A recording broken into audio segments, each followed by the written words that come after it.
College, Regent, and Hampton Universities. Currently, he teaches at Grady College of Journalism and Mass Communications, the University of Georgia, for screenwriting and video production. Finally, Booker received his Master's of Art in Film and Television from NYU and holds a Bachelor's of Science in Mass Communication in Norfolk State. Everybody give a round of applause, please. All right, next we have Miss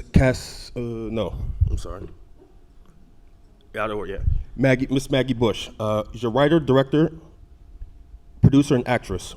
She's written 8 short films for Screening Room ATL. She's a writer and creator for the web series Mixed Emotions Volume 1 in 2017. The head writer for E. Trey Productions, who helped produce her first web series, Mixed Emotions Volume 2 in 2020, now available on Amazon Prime. She wrote Mediator, a thriller which won awards at the Toronto Film Festival and Montreal Film Festival. She's an actress here in Atlanta, Georgia, and is working on a children's book series. You may also see her in a national commercial for Mercedes-Benz. Everybody give a round of applause.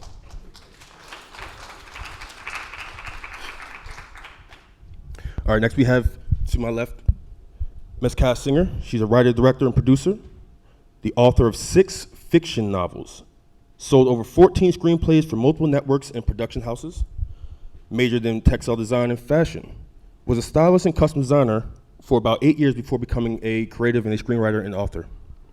Produced on Scream Queens, executive produced on the movie Sugar Mamas, wrote and directed Open, a romantic drama that aired on BET and was nominated for NAACP Award Image for outstanding writing.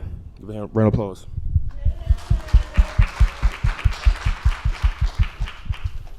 Last but not least, we have Miss Olu Shanun Babaloa. Sorry, I tried. I apologize, y'all. Okay, she is a Sierra Leonean and Nigerian filmmaker, producer, and director. Her work is aimed to celebrate the Black identity and to create an outlet and funding for Black media professionals. She has produced, organized, and hosted panels both in Nigeria and the United States. Also, she is the founder and executive director of Co-Semina, now I got that one right, a nonprofit organization that helps Black media fund professionals to help fund media Black professionals with the right to tools and perform their crafts and their extra career support. One round of applause. Can I add something? Yes, ma'am.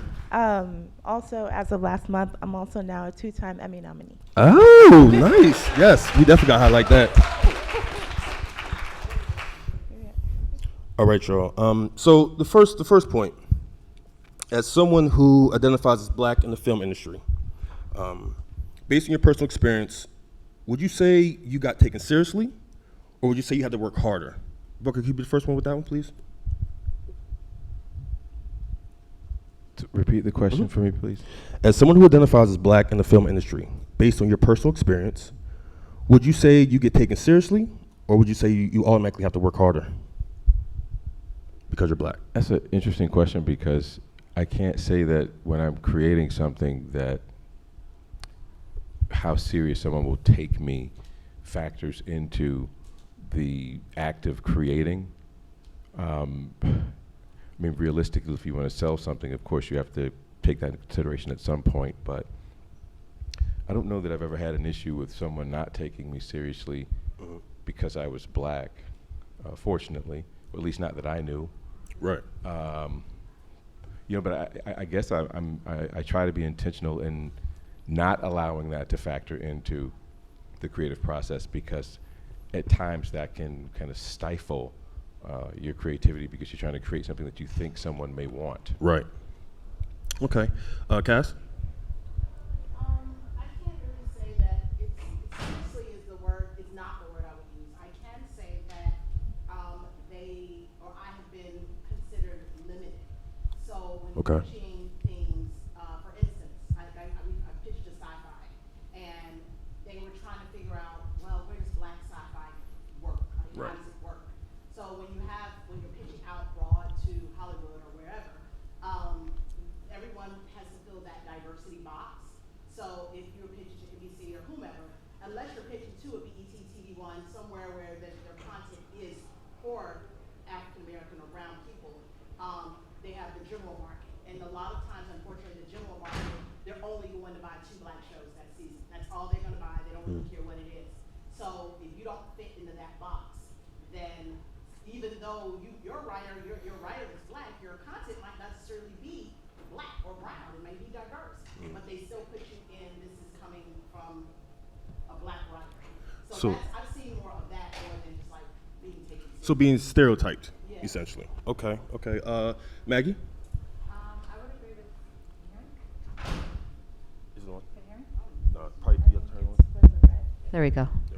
I would agree with Cass. I think it wasn't as much as stereotyped as difficulty, but more so like we wrote, and I wrote a mental health thriller and she directed it. But originally it was Black cast, and then we kind of had to switch it up in order to do general market to get into certain areas. So we did win Toronto Film Festival, Montreal, and entered into Cannes. But at the end of the day, it was more so we had to make it a general market thing in Okay. order to, like, I guess, I'm not sure if it was to take it seriously or just so that we can be marketable. Right. Now, Ola, before I get to you, I was going to ask, does that maybe mystify or make the creative process for you a little more difficult when you have to go in a different direction to kind of meet the bigger picture, right? Does that change your creativity or change your work at all? No, I guess for me, I just love character development. So I feel like people are people. So instead of just writing just for a Black community or Hispanic community, because I am an Afro-Latina, I just write people and put them in environments. So for me, that was a little bit easier. Of course, you have to make change some dialogue or some things to match the culture, but mental health thriller is just dealing with mental health. So for me, that was a little bit easier process. Yes, ma'am. Thank you, Ola. I've always taken myself really seriously. Mhm. So, and when I walk into rooms, I would say, like, yes, it's definitely been situations where I haven't been taken seriously. And I think that's primarily because it's more so like, I don't want to work for you. I want to work alongside you as your peer. And people are kind of like, who is this, like, trying Right. to, like, be on my level? So so it's definitely been like, but then after, I've worked with them, then they're like, oh, okay, so then I'll respect you. So it's always been the initial, like, I don't know who this girl thinks she is. And then afterwards, they're like, okay, I'll give you more jobs. And this is curious, to wrap this question is, maybe have people assumed because of your African background that maybe you didn't understand context or things like that, maybe assumed from the beginning. Can you kind of speak to that? It's actually really interesting because, like, I have an African background in the house, but then I grew up in Brooklyn. Okay. So, like, that's my duality, right? But that's actually a large thing that I've encountered where people don't think I've experienced, like, a Black American experience Right. because I'm African, and I'm like, people who are racist don't know my ethnicity, like my nationality, Right. and they're not looking at that.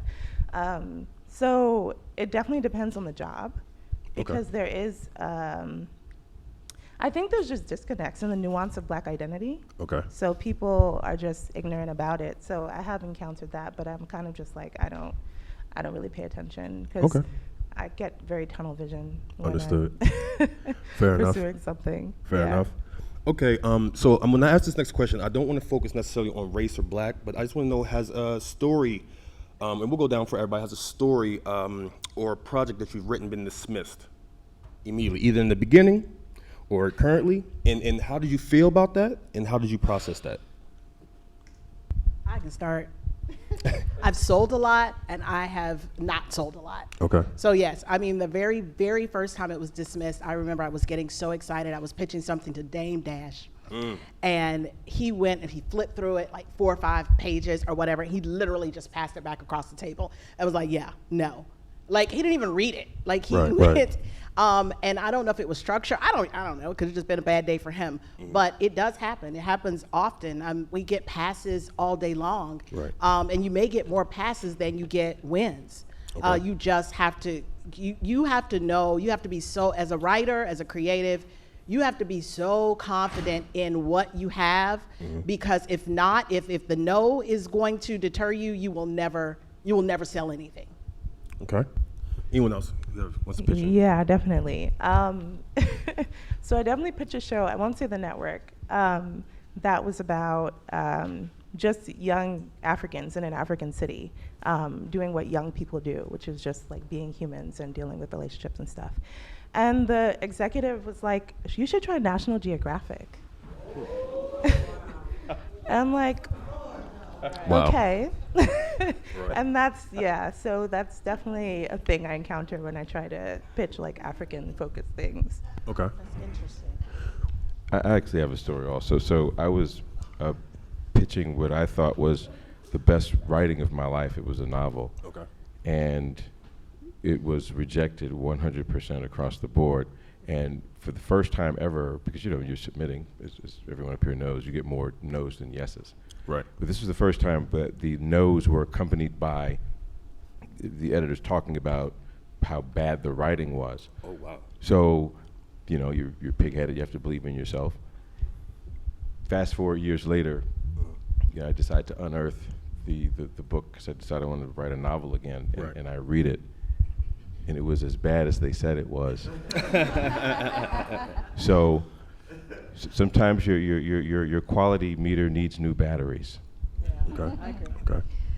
I would say that when I first started writing, I wrote a short film, and my husband pitched it to like these amazing writers from Chicago, and they tore it up, and they were like, it was awful. So I cried, but I went back to the drawing board and just kind of rewrote it, and eventually it was sold to Shorts TV. So for me, that process kind of grew me up a little bit. Well, yeah. You kind of think that, you know, okay, I got this going on, and then when everybody else looks at it and says, this ain't it, some people stop there, but I didn't. So I just encourage people, like, it's not always going to be good the first time, and writing is rewriting, so. And Or that's the why I second wanted, or the third. Exactly. Right.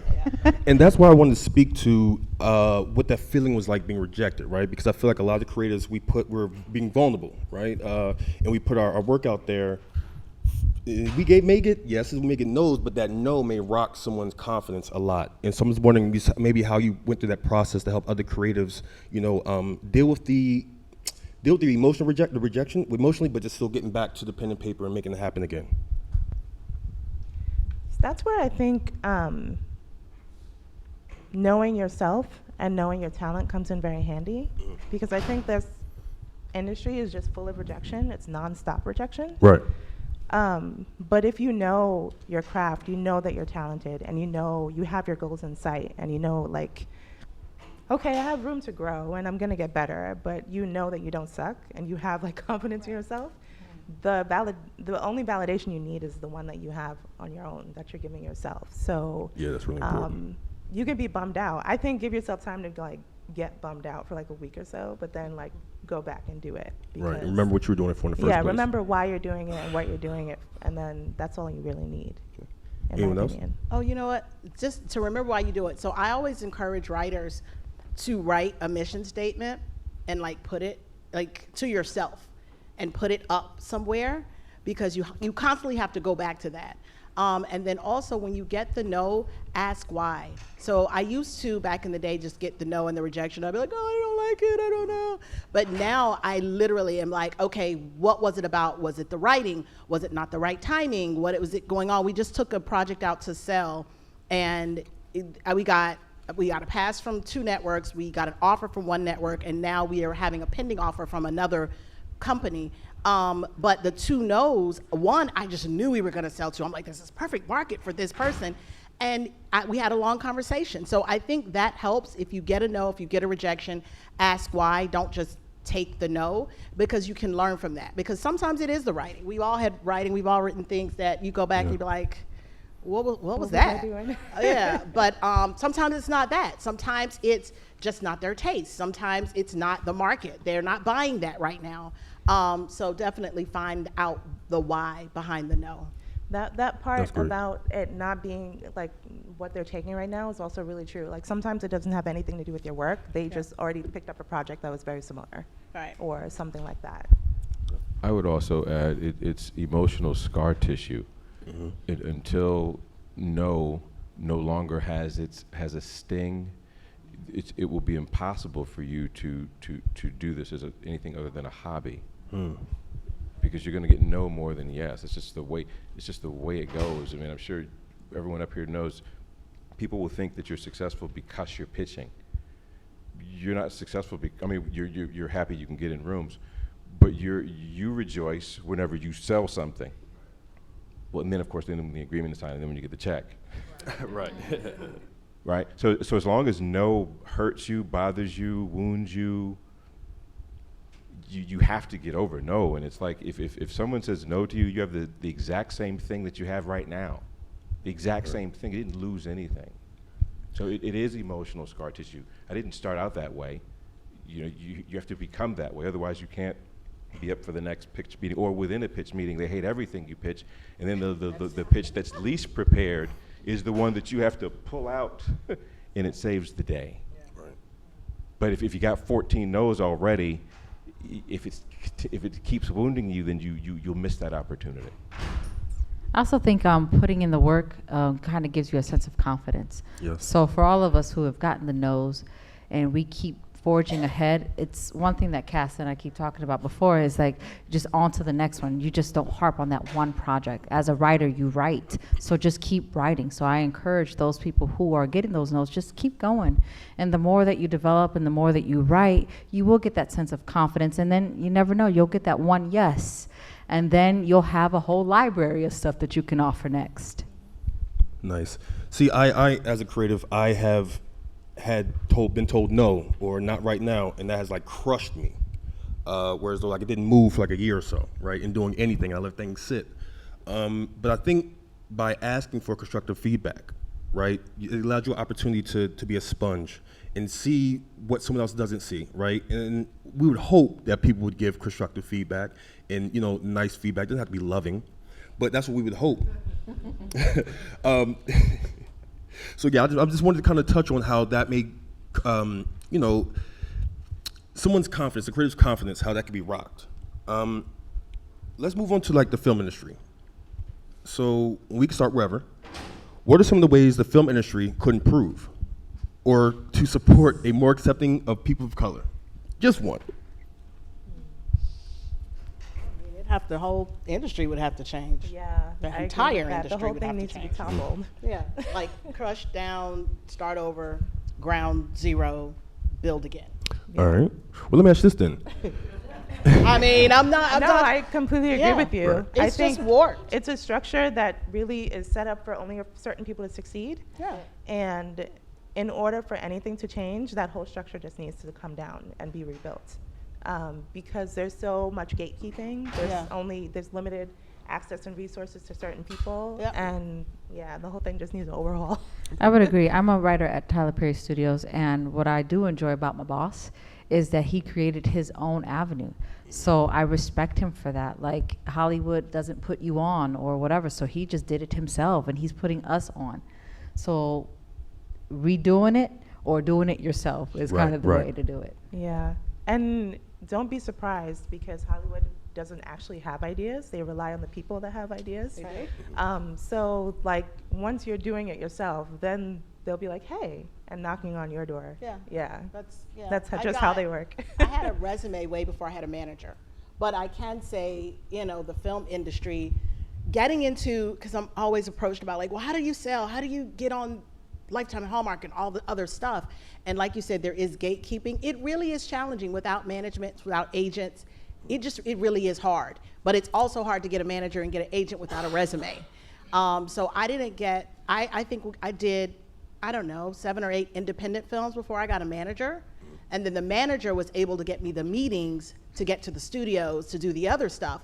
But by that time, I mean, I'd already kind of been doing it independently. So I always toggle back and forth. If I'm not on a studio project, then I'm on an independent project because we're creatives. We always want to create. And so I always, you know, don't wait for like people always like, oh, I just want to wait. I'm trying to get a meeting with so-and-so, and they're just waiting and waiting. Like, don't wait. Make your own lane and make your own noise, and the right people will come to you, for sure. Stay ready so you don't have to get ready. Yeah. Right, Just keep right. doing the work. Just really quick, when I first moved here a couple years ago, I was writing for free, all types of short films, just so that I can get noticed. And that's how I got even noticed by Cass, who directed and produced my film, and how I even got to the studio. But before then, we were just very intentional of producing everything that I wrote.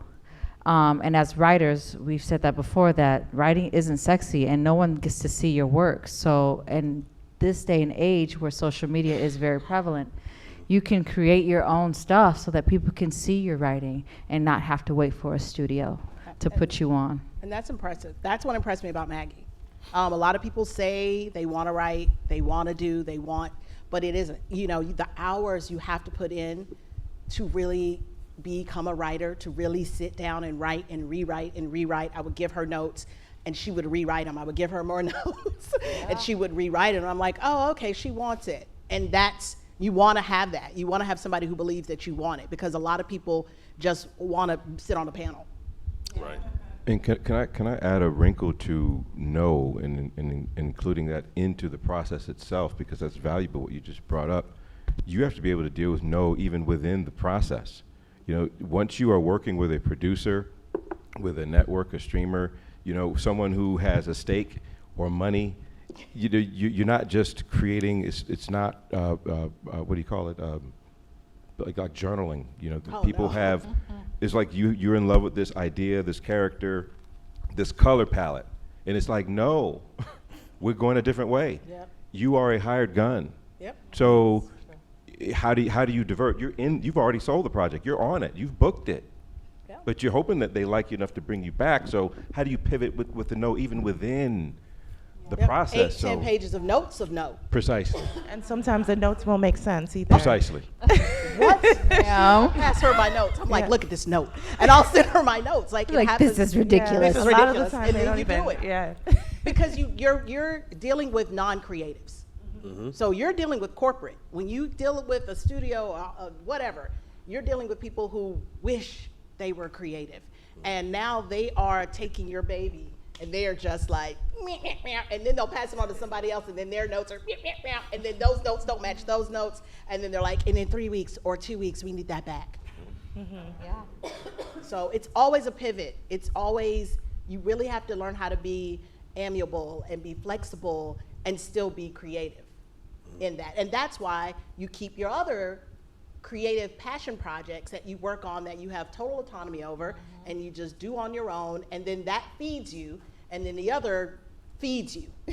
Right. Feed your family. Right, feeds your family.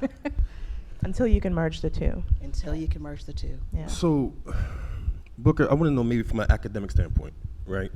What could prepare film students or any type of any media professional? You know, what's some things maybe that could that can prepare them for that next step, or prepare them to be able to, you know, step out there and put their work out? Well, the answer is the same for someone who's in an academic program or someone who is not, is to create. There's no excuse for not creating in this day and age. Literally none. We shot on 16 millimeter film when I was in film school back in the 90s. Now I have a 4K camera in my pocket and I can edit it for free on my phone. You know, with stereo sound. There's literally no reason. I have 3 different lenses, wide, medium, and tight, on my phone. So these events like this are great.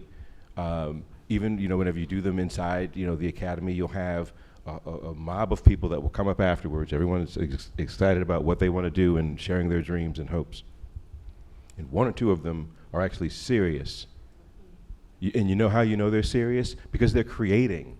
They're not creating because, so they're waiting for a hookup.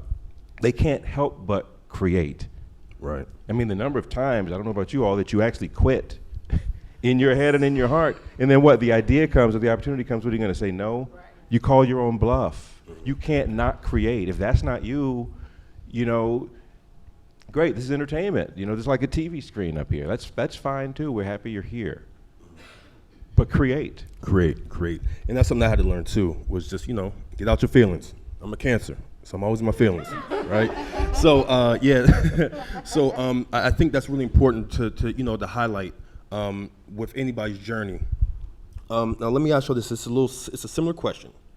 What's one thing you would personally change if you had the power to change in the film industry for access?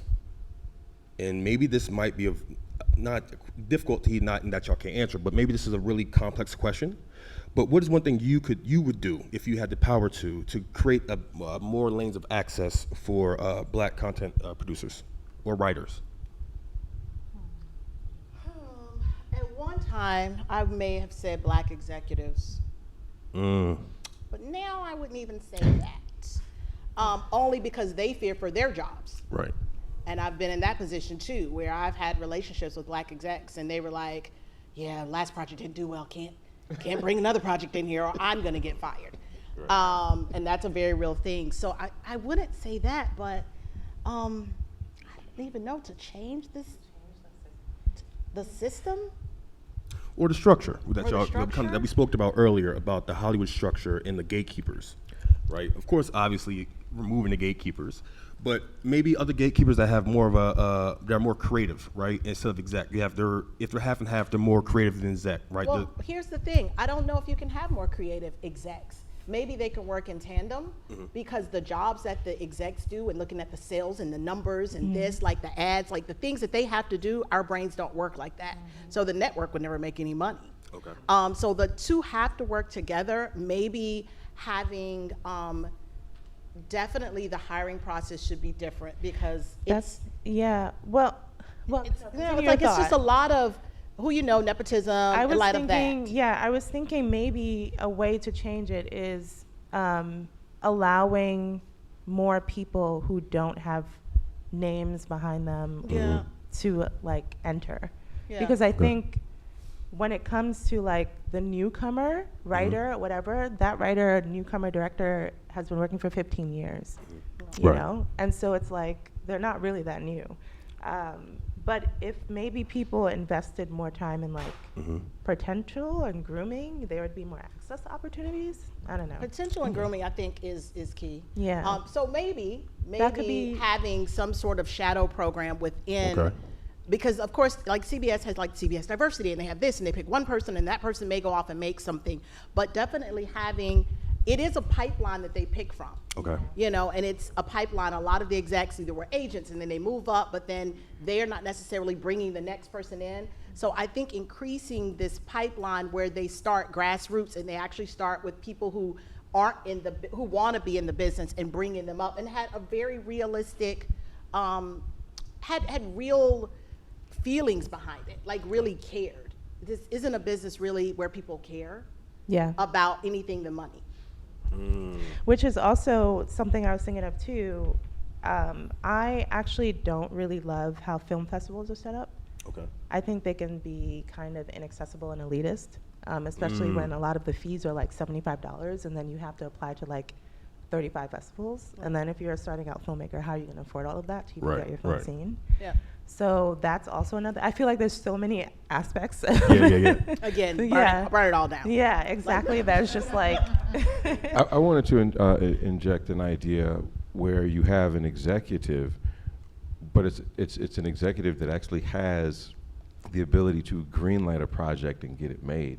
So they're not middle managed to death. So it's like, hey, you have an executive at any network or streamer, but they're still answering to someone who doesn't know the audience, the community, et cetera. So I think about Charles King. What makes him powerful is not just exact access, because he knows everyone. It's that he has his own pot of money. yeah. Right. That's right. what gives Funding. him his power, right? So he can pick and choose from amongst the best as far as stories go, talent goes, and he has the money to get it done. Right. So if the studios, network streamers were committed to having black executives that did have the power to greenlight, and they weren't middle managed to death, and projects were squeezed out on the back end, and we've all seen people who are living off of options, right? It doesn't get bought, doesn't go to series, right? You're getting a check, Right, you're getting a check. but you're not getting the real money. Right. Right, but that satisfies the diversity initiative. There are black people that came into the room. We can document them here. So an executive in-house that has a pot of money that can get things made. And it's still not going to be enough, but that would be a start at least. I have a question for Unilaterally. you guys. Why do you think there aren't more Charles Kings? It's so expensive It's to do. expensive, and everybody. First of all, there's not a. It's just really sad to say, it's not a lot of leaders Yeah. like that. There are a lot of worker bees. Yeah. In this business, so there aren't, the Charles Kings, the Tyler Perrys, like they're an anomaly, Yeah.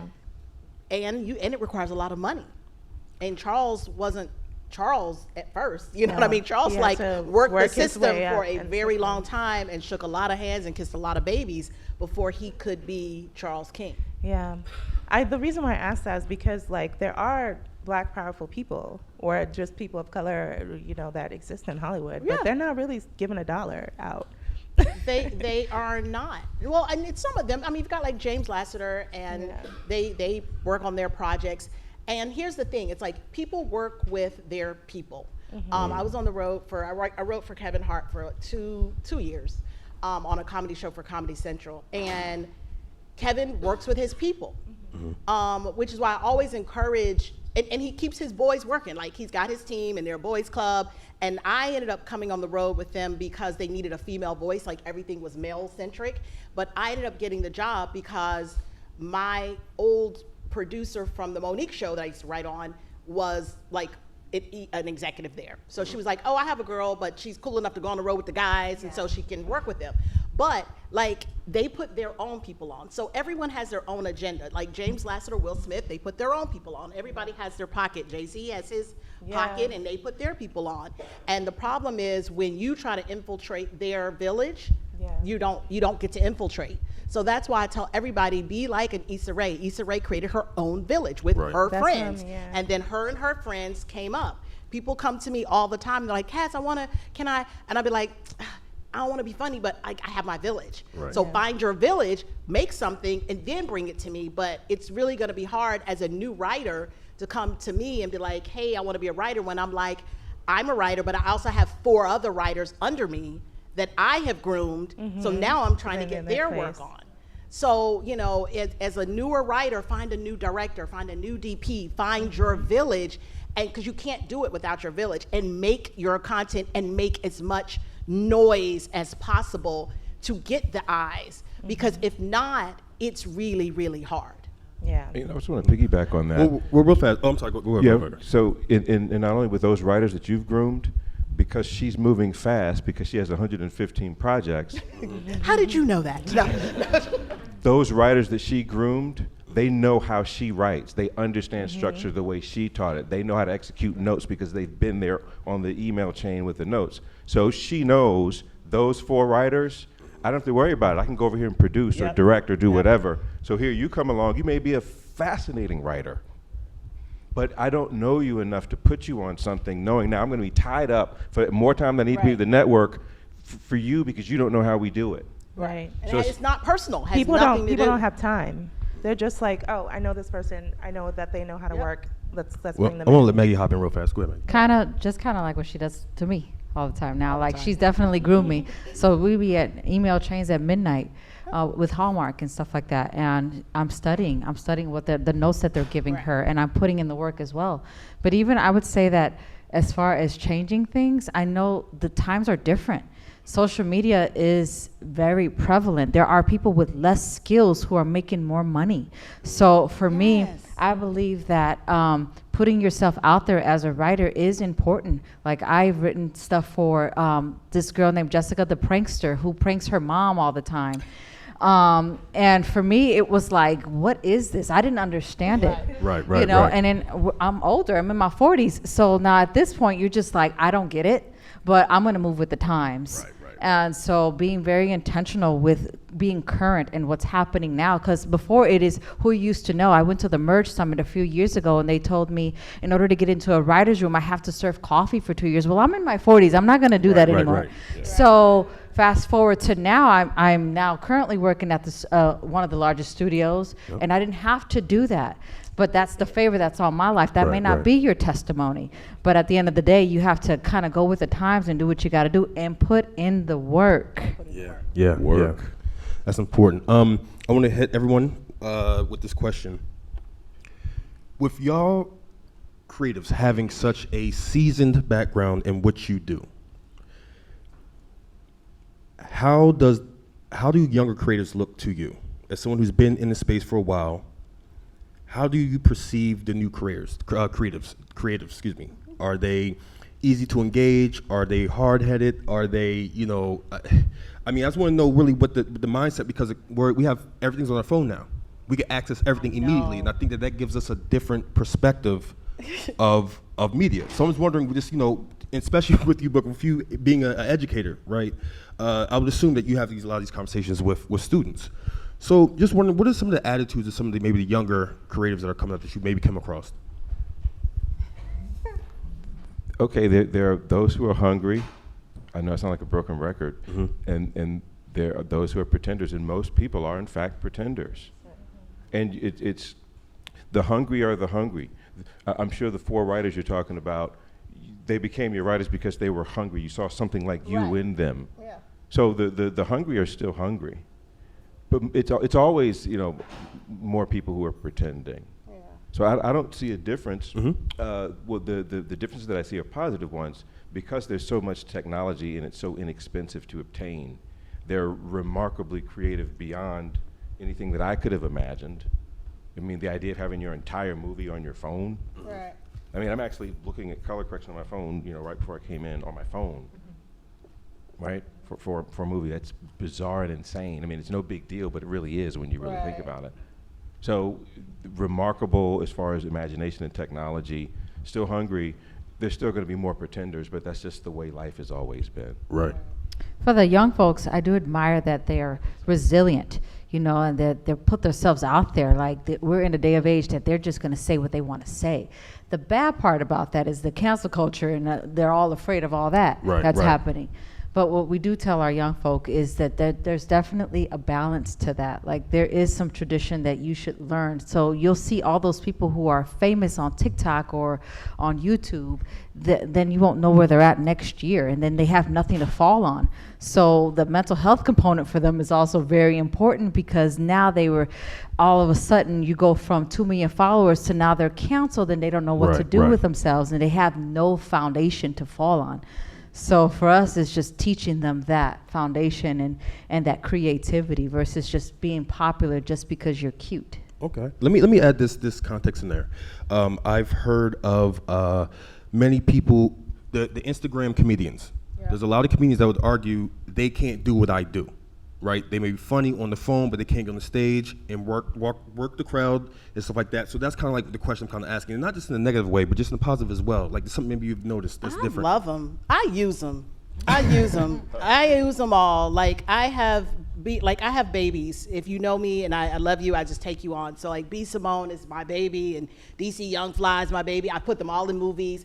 But that's what I mean by I use them, because I don't have the patience to do any of the silly stuff they do, and I'm not going to do it. I'm not going to do a TikTok, none of that. TikTok. So I can't necessarily, and they're always trying to make me, but I feel like there's got to be a way. There's a marriage. So my thing is, I try to learn from them, because you can't say that, like Country Wayne. Like we had a long conversation, and he makes a scale, it's a 6-figure. If you're work for the WGA and you write a script, your scale starts about $97,000 on a script. He makes about 25 to 30 grand a week doing his YouTube stuff. Yeah. So I'm like, okay, in 1 month you've made what it's taken me a few years to get to the WGA to even get to scale. So you have to always be open, like there's something there. So I feel like just as a seasoned creative, there's a way for us to learn from each other, because when he also got on set, he didn't understand that he shoots with one camera. Right. So multicam and all of that, but he was like, but I want to make movies. I'm like, well, you can't elevate and go to Lionsgate with that. You know what I mean? So I just think there is a way to learn from each other. Yeah. And if you are over 40 and you're stuck in your way, you will become a relic, and you will only be able to do a certain thing. But find these people, find these young people, and figure out how, because there's something that you've got that they need, and there's something that they've got that you need. And you guys have to have that conversation. And I think a lot of times you're on both sides afraid to have the conversation. Right. But conversation is important in order to bridge the generation gap. Now, do those generations, are they receptive to that feedback? It was kind of like, oh, y'all did this way back then. I mean, and the reason I'm asking is because I think it's a realistic point of view that some people may feel like. I mean, but I mean, if they don't, Right, they know right. me, I'm just gonna say what I wanna say anyway. Yeah. But I haven't run into that where they're not like, no. Like, I Okay. don't really run into that. But it could be my approach, I don't know. Also, enough. I think the older generation is having a harder time connecting with them because they're like, oh no, like there are comedians like I've been doing this for 25 years. Exactly, Right. You know, exactly. I'm not going to be doing it that way. Or there was a comedian that kind of came from my husband at one point. He was like, you know, you're just putting stuff out there. Mine has to be perfect and cinematic and such and such. And then yet he's still sitting on his film and we done made so many other ones. And the more Right, you make, right. the better you get. Right. Being rigid. Yeah. Okay. Olu? I mean, I agree with Booker, who was saying that you're always going to come across people who, like, when you see them, they have it, and you're like, okay, that person, yeah, they're gonna keep going. So I don't think that's going to change, but I think the difference that I'm seeing that I love, I don't know, I always feel like there's an activist element to all of my work. Okay. And we talked a lot about, like, toppling structures and all things like that, and I love that. Just like newcomers don't really care Right. about like how the system was working Yep. before. They're Right. just like, I'm gonna do it. Just this being way. hungry. Yeah, They're just and hungry, they're just yeah. hungry, and so I love that. And they figured it out. Yeah. They figured it out. And Yeah. so, yeah. And There so is an that's- element to that. I mean, because when I first started working at the studio, I didn't know what I was doing. My husband took the job for me. They called my phone. I was on the other He line. did, I forgot. I was on the other line, and then Cass called my husband, and they were like, they're looking for a writer's assistant there, and he said, she'll take it. Now, I didn't even know what the heck that meant. I was like, yep, Maggie, she's gonna take the job. Listen, we were up for 22 hours for that first show, All the Queen's Men. That was my very first show that I was on, and here I am a year later working on 8 different shows, and I didn't know. I had to figure it out. Yeah. But there is that element of that youth that they have, that they'll figure it out. Yeah, there's no fear They don't have any fear. Yeah. because why should you have fear anyway? Yeah. Like, Right. I mean, it's real, but yeah. It's don't lean real. into it. It's Right, totally right, right. real, but you don't. Yeah. absolutely. Okay, so it's about to run out of time. But before closing and giving applause, I want everyone on the panel to give out your social medias, your website, projects that you're working on that people can look out for, anything like that. No questions from the audience? Oh, well, yeah, I didn't realize that. We're about to run out of time. That's my apologies. No problem. Well, real fast, before we do that, are there any questions that anyone has? I apologize. Yeah, there's a microphone right there. Okay, can you hear me? How do you pitch your TV pilot or your movie? Do you just go in there and you just read everything on your film treatment, or do you go in and you're like, I'm gonna pretend to be the main character in my show? Like, how do you exactly pitch your movie or TV show? They're different. Movies are different from TV shows. If it's a movie, you can pitch the treatment, and then they'll ask you about the characters, and you pitch the characters. If it's a TV show, it's they want usually a personal story why you created the show. You pitch the log line, you pitch the world, you pitch the actual show, like this show is about blah blah blah blah blah blah blah, and then you'll pitch the pilot episode, and then go into the characters, and then ask them if they have questions. And then sometimes they want comps, comparables, but it's a little bit more detailed when it's a TV show versus a movie. So for TV shows, you'll be in the room for about like 15 minutes? It's a Zoom now, thank God. Yeah, it Everything is a Zoom. I'm so happy. That's the one good thing about COVID, y'all. Everything went Zoom. You don't want it to be longer than 20 minutes. Yeah. Any other questions? And I apologize for messing up the protocol. Come on up, man. Unless you can shout it from back there. I didn't want to force you to do it. Back here. My Okay. name is Joni, but I have a quick question. You guys mentioned shadowing and all of that. Are there any training or shadow programs that you guys specifically recommend in the industry? There's the HAF initiative is a shadowing program. Sorry, I missed that. The HAF initiative is a shadowing program. I think that's specifically for women of color. There's that's for like directing. There's Amy Aniobi. She wrote on Insecure and stuff. She has a program for writers. I'm trying to think of off the top of my head, but there's quite a number of them. If you look on, I think Gotham has a number of them as well. I know most of the ones I know are like women focused, so I would say women in film and things like that. Like there's so many writers and directing shadowing programs or residencies and things like that. So And just to piggyback off that, this may sound a little guerrilla, but you find a lot of opportunities on Craigslist. There's people who put, they may need cast or they may need whatever, and they say, we may not pay you right now, or we can't pay you right now, but you get your credit for it. So those type of opportunities do exist in some of those random places like Craigslist. And if you know someone, maybe in your community or something that's making a film, you can just ask them too. Yeah, just be on set. Yeah. And learn. Okay, any other questions for our panelists? Go ahead, man. Or right there. I'm sorry, both of y'all. But yes. NDAs, are they still, I'm seeing where they're saying they're pulling away from NDAs when you share your script. What are your thoughts on that? I mean, I don't know about you guys' experience, but if someone wants to see your script and you ask them to sign an NDA, they're not going to take you seriously. They're going to be like, pass. Networks don't sign them. Yeah. Networks, studio, none of those are signed. No way. Like, no Production companies, you still may get a production company that will sign it, but if you're pitching something to a major studio or network, they're not. So always have a lawyer. I just tell people always have a lawyer, and have your lawyer. If you don't have an agent or a manager, I don't care if you just have a friend in law school, if they have a law email, have it sent from some other person, so then they'll think, oh, she has a lawyer or he has a lawyer. Right. Go ahead, man. A person had their hand up. Go ahead.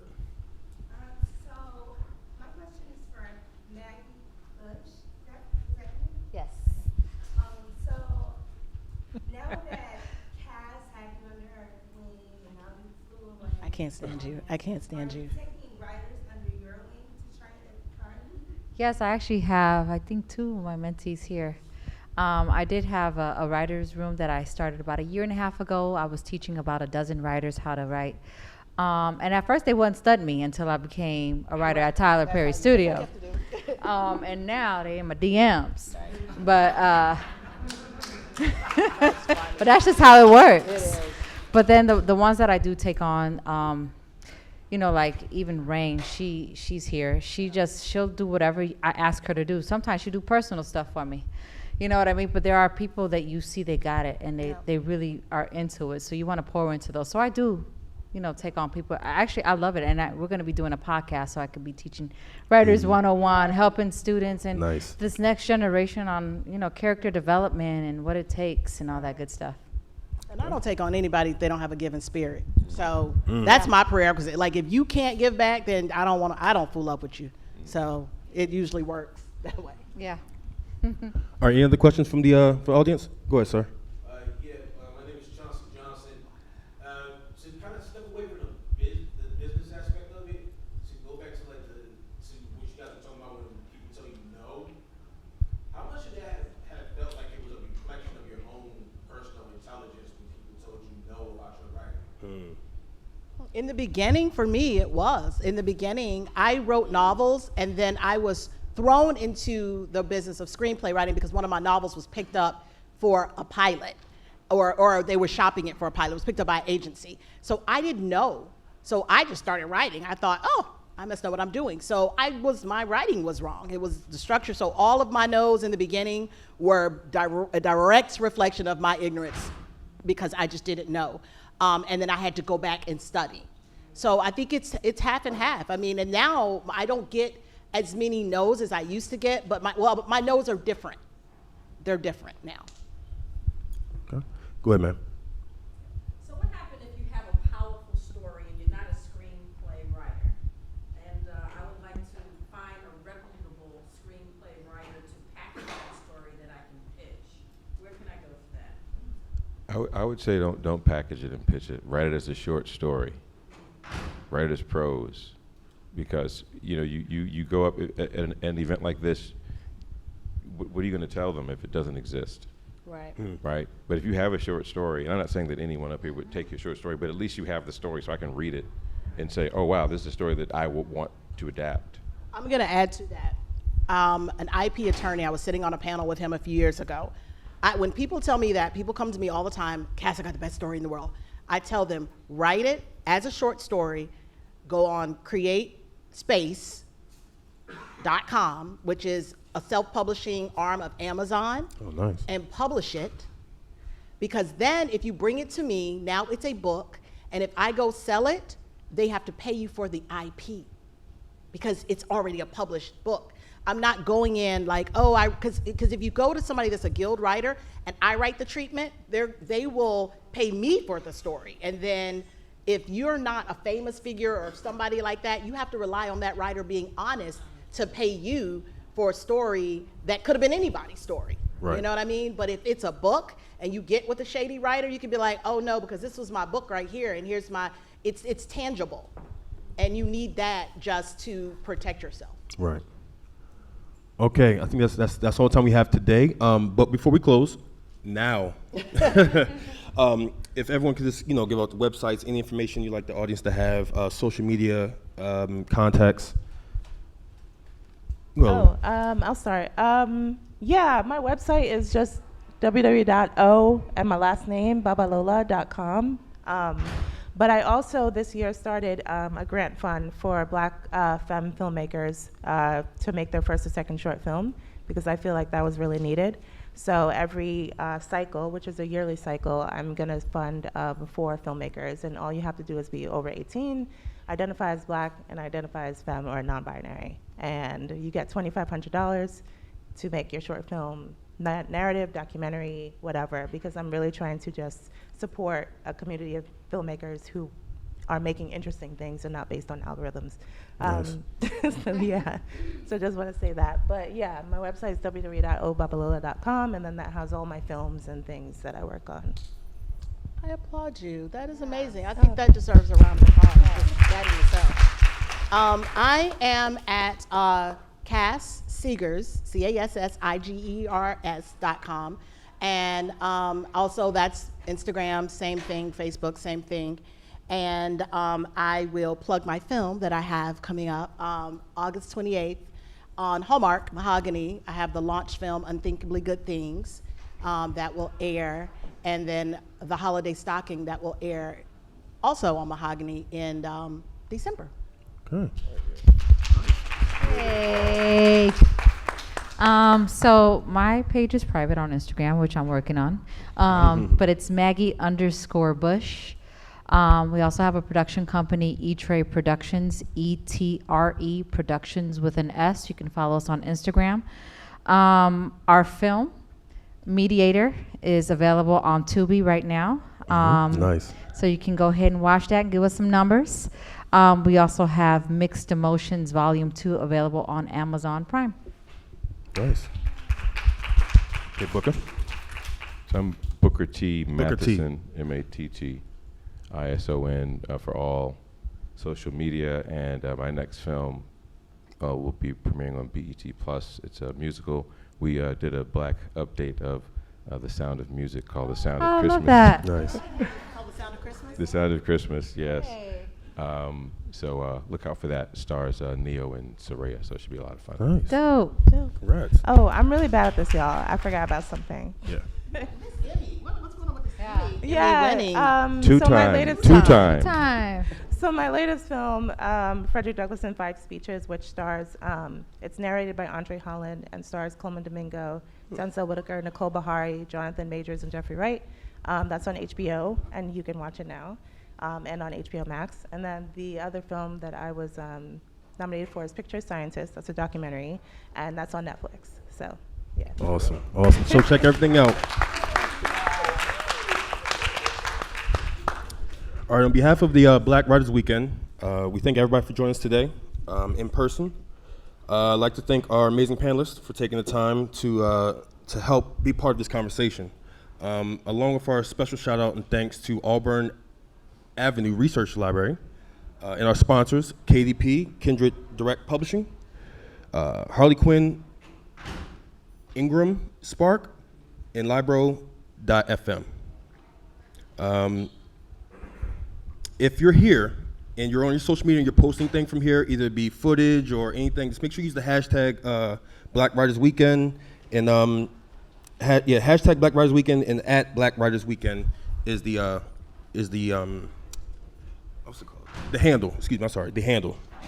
So go ahead and tag your post. Can we get one more round of applause, please, for everybody?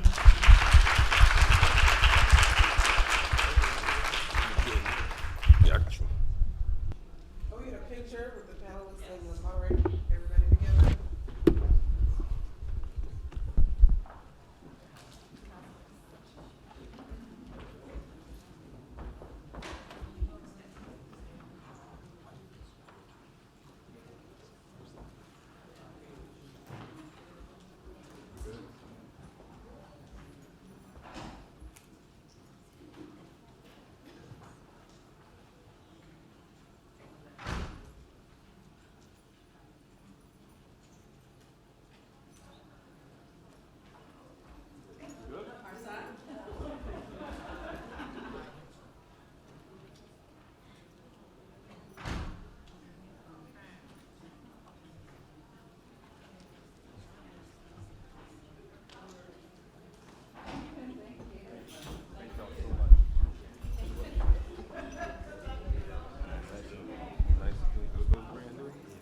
Yes.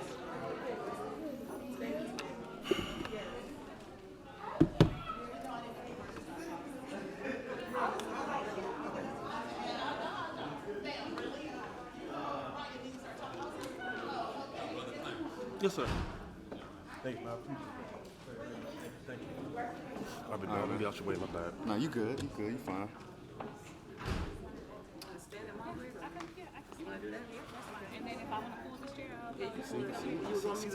How you doing, Clarence? Nice to meet you as well. How you doing? Quentin. Quentin, nice to meet you.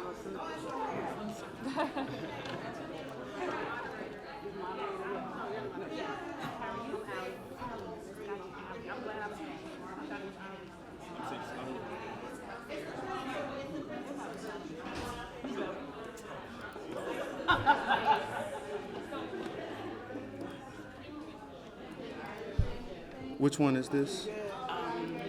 Publicist talk. Right here. Oh shit. No, you good? Oh no. Yep. That's it right here. Next. It is. Yeah, it's another panel. They're sitting up right now. Yep. Okay. Yeah. Is this? It's good. Testing. Testing. Testing.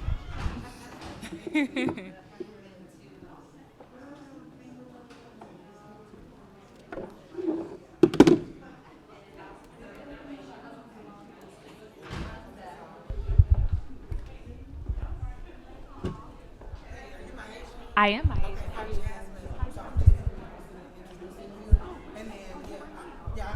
Oh, okay. Good. Cause I was gonna. So what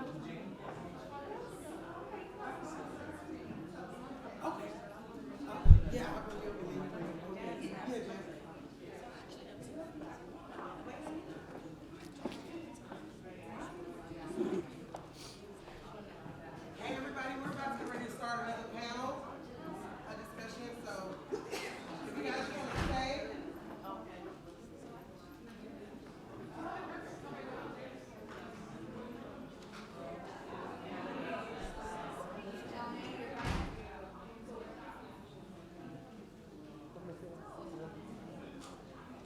Okay.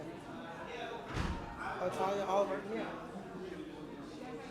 I think it's Talia, yeah. You see it?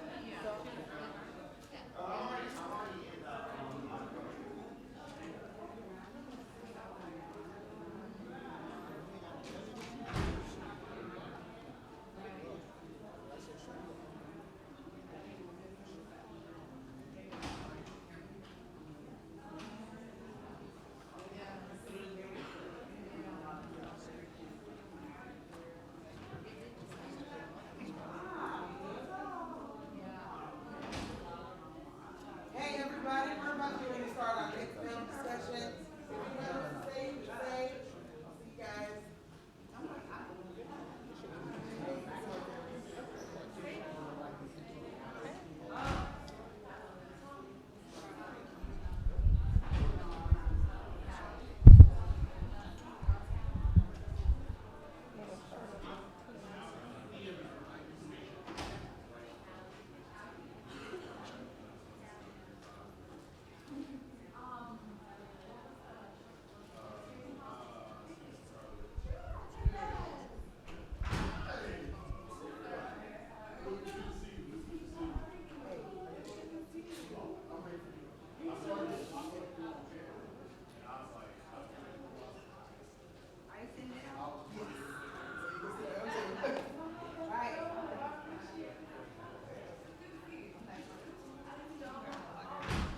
doing? Everybody else over there? So hello and welcome everybody to Black Writers Weekend. I'm Jasmine Flowers. So I'll be the host. And what I'm going to do right now is welcome you guys, the publicists, a roundtable talk. So I'm going to bring in Myasia Simone, who will moderate the panel. So could you give a warm welcome, round of applause to Myasia. There she is. Thank you all for having me today. I'm excited to be here. Can I just have one request though? I mean, I want this to be really intimate, so if I could have everybody move forward to the first 2 rows. Just please, because I feel like this conversation is gonna be worth talking about and being a part of, and I would love to have y'all like really up close and personal with us today. And thank you so much for coming out. Y'all look beautiful.